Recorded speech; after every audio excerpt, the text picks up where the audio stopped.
కొండ నాలుకకు మందు వేస్తే ఉన్న నాలుక ఊడిందంట. తెలంగాణలో ఈ సామెత తెలియని వారు ఉన్నారు. ఇప్పుడు ఈ సామెత సరిగ్గా తెలంగాణ బీజేపీకి సూట్ అవుతుంది. తెలంగాణ రాష్ట్రంలో ప్రభుత్వాన్ని ఏర్పాటు చేస్తామని బీరాలు పలుకుతున్న కమలం నేతలు CM Revanth Reddy diversion politics తో సెల్ఫ్ గోల్ చేసుకుంటున్నారు. ఇంతకీ CM Revanth Reddy diversion politics ఏంటి? బీజేపీ నేతలు రేవంత్ ట్రాప్ లో పడ్డారా?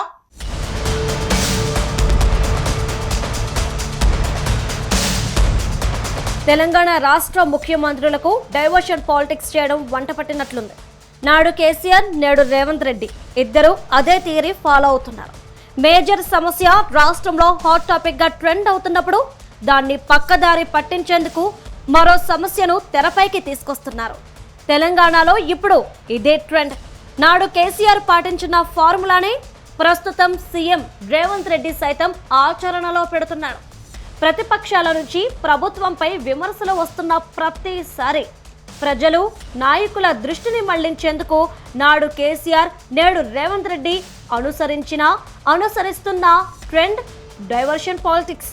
ప్రస్తుతం రాష్ట్రంలో ఓ ఇష్యూ హాట్ టాపిక్ గా చర్చ జరుగుతుండగా దాన్ని డైవర్ట్ చేసేందుకు ప్లాన్ చేశారు సీఎం రేవంత్ రెడ్డి. తెలంగాణ రాష్ట్ర ప్రభుత్వం కేబినెట్ లో తీసుకున్న నిర్ణయం లీక్ కావడం, భారీ భూ స్కామ్ కి కాంగ్రెస్ ప్రభుత్వం తెరలేపిందని బీఆర్ఎస్ పార్టీ ఓ వైపు ఒంటికాలిపై లేచి పోరుబాట చేపట్టింది. ఈ విషయంలో బీజేపీ కొద్దిగా లేటుగా మేల్కొన్న కేంద్ర మంత్రి సహా అందరూ HILT పాలసీని వ్యతిరేకించడం ప్రారంభించారు. ప్రజల నుంచి సైతం ప్రతిపక్షాలకు మద్దతు పెరుగుతుండటంతో కాంగ్రెస్ డైలమాలో పడింది. ఈ అంశం నుంచి ప్రజలను, నాయకులను డైవర్ట్ చేయకుంటే మొదటికే మోసం వస్తుందని భావించిన రేవంత్ రెడ్డి కాంగ్రెస్ పార్టీ సమావేశంలో హిందూ దేవుళ్లపై అభ్యంతరకర కామెంట్లు చేశారు. HILT పాలసీపై ప్రతిపక్షాలు దుమ్మెత్తి పోస్తున్న సమయంలో ప్రజల దృష్టి మళ్లించేందుకు దేవుళ్లపై రేవంత్ రెడ్డి వ్యాఖ్యలు చేశారని రాజకీయ విశ్లేషకులు చెబుతున్నారు. HILT పాలసీకి సంబంధించిన జీవో విడుదలకు ఒకరోజు ముందే బీఆర్ఎస్ వర్కింగ్ ప్రెసిడెంట్ కేటీఆర్ భారీ భూ స్కామ్ పేరిట మీడియా సమావేశం నిర్వహించారు. ప్రభుత్వం తీసుకొస్తున్న HILT పాలసీని ప్రజల్లోకి తీసుకెళ్లి సర్కార్ని బదనాం చేయాలని చూశారు. కానీ క్రెడిట్ మాత్రం బీజేఎల్పీ నేత ఏలేటి మహేశ్వర్ రెడ్డి కొట్టేశారు. 2-3 పర్యాయాలు ప్రెస్ మీట్ పెట్టి రేవంత్ రెడ్డి ప్రభుత్వం చేస్తున్న స్కామ్ ను పవర్ పాయింట్ ప్రెజెంటేషన్ తో సామాన్య ప్రజలకు సైతం అర్థమయ్యేలా వివరించారు. అసెంబ్లీ వేదికగా రాష్ట్ర మంత్రులను చర్చకు రావాలని సవాల్ విసిరారు. ప్రభుత్వం తీసుకొస్తున్న HILT పాలసీపై తెలంగాణ ప్రజలందరూ ఓ అవగాహనకి వచ్చారు. 6 హామీలతో ప్రభుత్వంలోకి వచ్చిన రేవంత్ వాటిని నెరవేర్చడంలో విఫలమయ్యారు.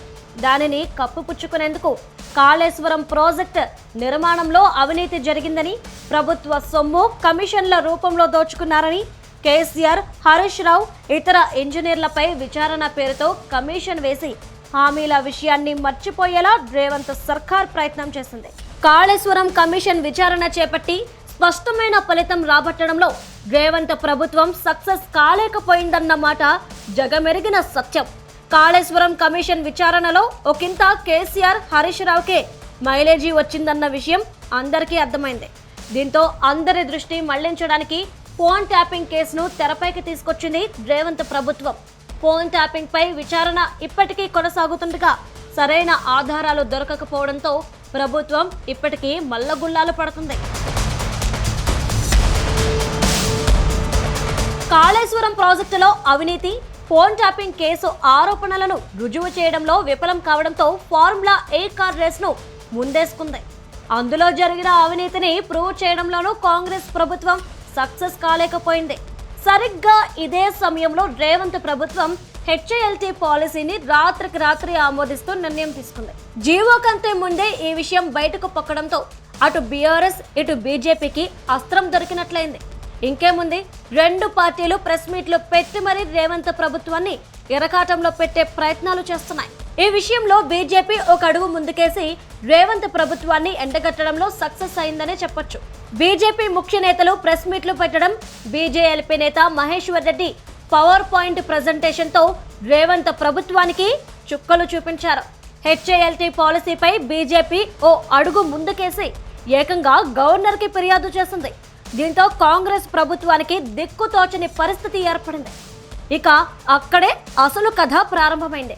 హెచ్ఐఎల్టీ పాలసీపై విమర్శలు రోజు రోజుకు పెరుగుతుండటంతో డైవర్షన్ కోసం హిందూ దేవుళ్లపై రేవంత్ రెడ్డి కామెంట్ చేశారు. హిందువులలో ఎన్ని దేవతలు ఉండ్రు? ఎంతమంది దేవుళ్ళు? 3 కోట్లుండ్రా? ఎందుకున్నాయి? పెళ్లి చేసుకోవడానికి హనుమంతుడు ఉన్నాడు, 2 పెళ్లిళ్ళు చేసుకునేటానికి ఇంకొక ఆయన దేవుడు ఉన్నాడు, మందు తాగేటోళ్ళకి ఓ దేవుడు ఉన్నాడు, ఎల్లమ్మ, పోషమ్మ, మైసమ్మ, కళ్ళు కొయ్యాలి, కోడి కొయ్యాలి అనేటోళ్ళకు ఉండ్రు, పప్పన్నం తినేటోళ్ళకు కూడా దేవుడు ఉండు. అవునా? అన్ని రకాల దేవుళ్ళు ఉన్నారు. ఆ కామెంట్స్ పై విమర్శలు వెల్లువెత్తడంతో దాన్ని డైవర్ట్ చేసేందుకు తెలంగాణ ప్రభుత్వం ప్రతిష్టాత్మకంగా నిర్వహిస్తున్న గ్లోబల్ సమ్మిట్ కార్యక్రమానికి ప్రధాని మోదీని సీఎం రేవంత్ ఆహ్వానించారు. ఇది రేవంత్ వేసిన స్కెచ్ లో భాగమేనని సొంత పార్టీ కాంగ్రెస్ నేతలు చెబుతున్న మాట. దీంతో తెలంగాణ బీజేపీ నాయకత్వం డైలమాలో పడింది. హెచ్ఐఎల్టీ పాలసీపై రేవంత్ ప్రభుత్వాన్ని బీజేపీ కడిగి పారేస్తున్న సమయంలో తమ ప్రియతమ నేత మోదీని గ్లోబల్ సమ్మిట్ కి పిలవడంతో భూ స్కామ్ ఆరోపణలు చేయకుండా ఆపడంలో సీఎం సక్సెస్ అయ్యాడని విశ్లేషకులు చెబుతున్న మాట. అది ఎంతవరకు సక్సెస్ అయ్యాడంటే ఆదిలాబాద్ పబ్లిక్ మీటింగ్ లో రేవంత్ రెడ్డిని బీజేపీ ఎమ్మెల్యే పాయల్ శంకర్ పొగడేంత స్థాయికి డైవర్ట్ చేశాడు. ప్రధానిని కలవడానికి 24 గంటల ముందే తెలంగాణకి బుల్లెట్ ట్రైన్ ఇస్తావా చస్తావా అని మోదీపై విమర్శలు గుప్పించిన రేవంత్ రెడ్డి మాటలను పాయల్ శంకర్ అప్పుడే మర్చిపోయాడేమో. ఆదిలాబాద్ జిల్లాకు ఎయిర్పోర్ట్ కేటాయించడం అనేది కేంద్ర ప్రభుత్వం ఆధీనంలో ఉంటుంది. కానీ పాయల్ శంకర్ ఎయిర్పోర్ట్ కోసం రాష్ట్ర ప్రభుత్వం ఇచ్చిన 700 ఎకరాలను హైలైట్ చేస్తూ ప్రశంసలు గుప్పించారు. సహజంగా కొందరు అన్నారు, కాంగ్రెస్ పార్టీ ముఖ్యమంత్రికి మీరు ఎందుకు ఇంత ఆతృత పడుతున్నారంటే నేను చెప్పిన, నన్ను బీజేపీ ఎమ్మెల్యే అని చూడకుండా నా నియోజకవర్గ ప్రజలకు ఏదడిగినా కూడా సాయం చేస్తున్నటువంటి ముఖ్యమంత్రి నేనెందుకు గొప్పగా స్వాగతించకూడదు అని మాట్లాడినా. ఈరోజు గొప్ప మనసుతో ప్రజల అభివృద్ధి గురించి ఆలోచించాలా. ఆదిలాబాద్ కి ఎయిర్పోర్ట్ మంజూరు చేసిన మోదీ గొప్పతనాన్ని తక్కువ చేసి చూడడమే అన్న విమర్శలు వినిపిస్తున్నాయి. ప్రస్తుతం బీజేపీ నాయకులు హెచ్ఐఎల్టీ పాలసీ స్కామ్ గురించి కాకుండా ప్రధాని మోదీ పర్యటనపై దృష్టి పెట్టేలా వారిని సైడ్ అయ్యేలా చేయడంలో రేవంత్ సక్సెస్ అయ్యాడని చెప్పొచ్చు. హిందూ దేవుళ్లపై చేసిన అభ్యంతరకరమైన మాటలను బీజేపీ మర్చిపోయేలా రేవంత్ డైవర్ట్ చేయగలిగాడు. ప్రభుత్వం చేసే తప్పులను, మోసపూరిత హామీలను పసిగట్టి వాటిని ధీటుగా ఎదుర్కోవడానికి ప్రతిపక్షాలు తెలివిగా చేసే ప్రయత్నాలే ప్రజల్లో నాయకులుగా నిలబడేలా చేస్తుంది. ప్రభుత్వం వ్యూహాత్మకంగా డైవర్షన్ పాలిటిక్స్ ప్లే చేసినప్పుడు వాటిని పసిగట్టకపోగా ఆ ఉచ్చులో పడిపోవడం నాయకుడి అపరిపక్వతకు తార్కాణంగా నిలుస్తుంది. తెలంగాణలో ప్రభుత్వ ఏర్పాటును బీజేపీ కాసేపు పక్కన పెట్టాలి. రాజకీయాలను అవపోసన పట్టి రాబోయే అవాంతరాలను ముందుగానే పసిగట్టాలి. పార్టీలోని గ్రూప్ రాజకీయాలను పక్కన పెట్టి సొంత లాభం మానుకుంటేనే తెలంగాణలో బీజేపీకి మనుగడ ఉంటుంది. లేదంటే సీఎం రేవంత్ ప్లే చేసే డైవర్షన్ పాలిటిక్స్ తో 2028లో జరిగే ఎన్నికల్లోనూ రాజకీయ నిరుద్యోగులుగా బీజేపీ నాయకులు మిగిలిపోక తప్పదు.